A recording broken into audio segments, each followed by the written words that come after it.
सुमेरू नगरी होती आणि तिथे जणू सोन्याचं राज्य होतं. म्हणजे कथा अशी आहे की केसरीच्या सुरेख राजवटीमुळे, भक्तवत्सल स्वभावामुळे, अतिशय प्रामाणिक कष्टांमुळे, प्रजेवर त्याच्या असणाऱ्या निरतिशय प्रेमामुळे त्याला देव प्रसन्न झाले. पवनराज त्याला विशेषतः प्रसन्न झाला आणि त्याचं नगर सोन्याचं बनलं अशी कथा आहे. भारतामध्ये ज्या कथा सांगितल्या जातात ना, मूळ हेतू असतो संस्कार सहस्रानुसहस्र वर्षे लोकांपर्यंत पुढे पुढे पाझरत जावे, कळावे. पण मग जड भाषेमध्ये शास्त्र सांगितलं तर कळत नाही, पण संकेतातून सांगितलं जातं. आमचे जे दशावतार आहेत ते याचंच कारण आहे. दश अवतार म्हणजे काय आहे? ते वराह अवतार सांगितलं, मत्स्य अवतार सांगितलं आहे. तर प्रत्येकामध्ये सुरेख कथा दडलेल्या आहेत. लोकांना सोपं होऊन समजावं म्हणून त्याला आपण प्रतिकात्मक पकडलं जातं. सोन्याचं राज्य म्हणजे काय? सोन्याचं राज्य म्हणजे समृद्धी. जी जमीन सोन्याची आहे, जिथे सुरेख पिकं येतात, 4-4 पिकं वर्षाला येतात, अशा जमिनीला सोने जमिनीचं काय म्हणाल? जिथे काय भरपूर दूध देते, जणू तिचे शिंग सोन्याचे जसं वर्णन केलं जातं. म्हणजे काय?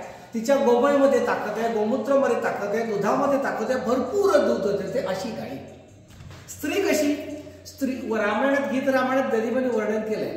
स्त्री पतिव्रता, पुरुषही धार्मिक, पुत्र निपजती, निज कुल दीपक. स्त्री सुद्धा किती पतिव्रता, तर असं प्रतिकात्मक आहे. सोन्याची नगरी म्हणजे हे सगळं आहे म्हणून सोन्याचं आहे.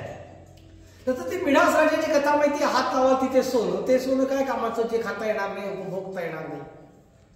तर अशा नगरामध्ये केसरी राज्य करत होता. भक्तवत्सल, प्रजेची काळजी घेणारा, निष्कलंक चारित्र्याचा असा तो केसरी. आणि त्याची जी पत्नी होती, जिला आपण म्हणतो अंजनी, ती अतीव सौंदर्यवरती होती, अतीव पतिव्रता होती. अशी ती होती. प्रचंड भक्ती करायची ती परमेश्वराची आणि आपल्या समाजाची, जनतेची आपली पुत्र आहे, पुत्री असं समजून काळजी घ्यायची. तिला पवनराज प्रसिद्ध झाला. पवनराज तर प्रसन्न झाला. तिच्या कानामध्ये एकदा हलक्या वेगाने वारा आला, पवन आला आणि म्हणाला, हे माते, तुला मी आज एक आनंदाने वर देतो आहे. तुला पुत्र नाही याचं दुःख तुझ्या मनात आहे मला माहिती आहे. तुला असा पुत्र होईल ज्याच्याकडे सूर्याचं तेज असेल. अग्नी कसा तेजस्वी असतो तसा तुझा पुत्र असेल. पण इतकंच नाही, सोन्याची झळाळी त्याला असेल. आणि सोनं जसं आगीतून अधिक तावून सुराखून निघतो, तसं प्रत्येक संकटामधून तुझा पुत्र अधिक तावून सुराखून निघेल. नुसता ताकदवान पराक्रमी नसेल तो बुद्धिमान असेल. सर्व वेद त्याला पठण असतील, ज्ञात असतील, सर्व कलांमध्ये तो पारंगत असेल. तो अस्त्रशस्त्र जसं चालवेल तसंच तो गीत गायन सुद्धा करेल. तसंच तो उत्तम नर्तक सुद्धा असेल. सर्व विद्या प्रवीण आणि सूर्यासम तेजस्वी असा पुत्र हे अंजनी माते तुझ्या पत्री जन्माला येईल.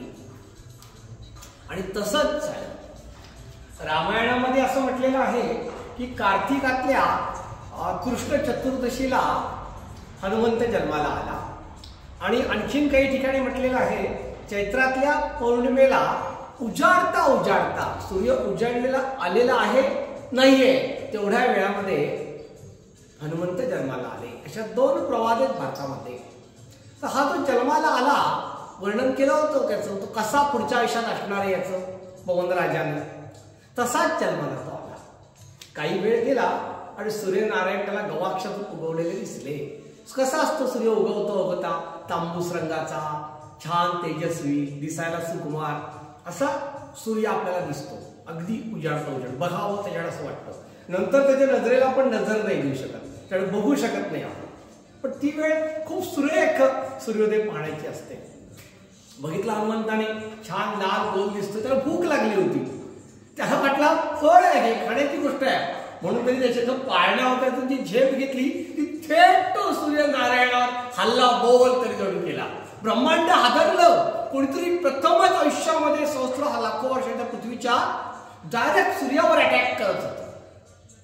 सूर्याजवळ पोहोचणार एवढ्यातच पृथ्वी डगमगली, हे विश्व डगमगलं. आणि इंद्र आला. बघतो तर कोणतरी हल्ला करतोय, शिशु आहे. त्यांनी वज्र फेकलं. ते वज्र त्या शिशूच्या नवजात अर्भकाच्या हनुवटीला लागलं. भविष्यात त्याला हनुमंत किंवा हनुमान हे नाव त्यातून पडलं. मूर्छित झाला. एक दिवस सुद्धा वय नसलेला हनुमान. त्याच्या बाबांना हे कळलं आणि त्याला ज्याच्यामुळे जन्म मिळाला होता, ज्याच्या वरदानामुळे त्या पवन राजाला हे कळलं. म्हणजे एक दिवस पण वय नाही अशा हनुमंताचं प्रेमाने कौतुक करायचं सोडून इंद्राने, प्रचंड ताकदवान सम्राटाने त्याच्यावर वज्र फेकलं. मूर्छित झाले माझं बाळ. चिडला, क्रोधिष्ठ झाला पवन राजा.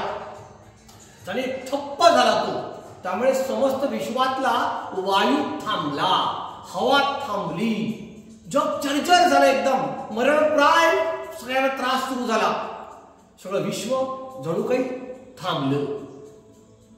मग देवादिदेव धावले. त्यांना लक्षात आलं की क्रोधिष्ठ झाले पवन राजा. एवढासा तो पिटुकला हनुमंत जो होऊ शकतो ब्रह्मांड एवढा, त्याने परत एकदा स्वरूप केलेले छोटस. ह्याला तू मारलास. तुला म्हटलं हो दिसतो एवढासा, तुझ्या सूर्याकडे गेला होता, सूर्याला गेला असतो तर काय झालं असतं, संपलं असतं विश्व. म्हणून त्याच्यावर वज्र फेकलं. मला माहिती नाही नन्ना असा छोटासा पिटुकला आहे, मी कसा मारेन त्याला. मग सगळ्यांनी प्रार्थना केली त्या हनुमंताच्या बाबांची आणि पवनराजाची सुद्धा. त्याने म्हटलं तुम्ही काय करून बसला. मग सगळ्यांनी अनेक वरदान दिले हनुमंताला आणि खुश केलं हनुमंताच्या पिताश्रींना. ब्रह्मा पुढे सरसावले. ते म्हटले मी असा वर देतो की हा छोटुकला अमर होईल. जन्माला येईल तो मरणार आहे, हनुमंत नाही कधी मरणार, तो चिरंजीव होईल असं वरदान दिलं साक्षात ब्रह्माने. मग एक एक देव पुढे यायला लागले. इंद्र पुढे आला की अरे माझी मोठी चूक होती, माझ्या वज्रामुळे याच्या हनुमंताला दुखापत झाली, हा मूर्छित झाला. कुठलंही वज्र जगातलं, कुठलंही शस्त्र याच्यावर काहीही परिणाम करणार नाही असं वरदान हे छोटे हनुमंता तुला मी देतोय. मग यमराज कसे मागे राहतील. ते म्हटले माझ्या पाशातनं आज त्या जगात कोणीच वाचलेलं नाही.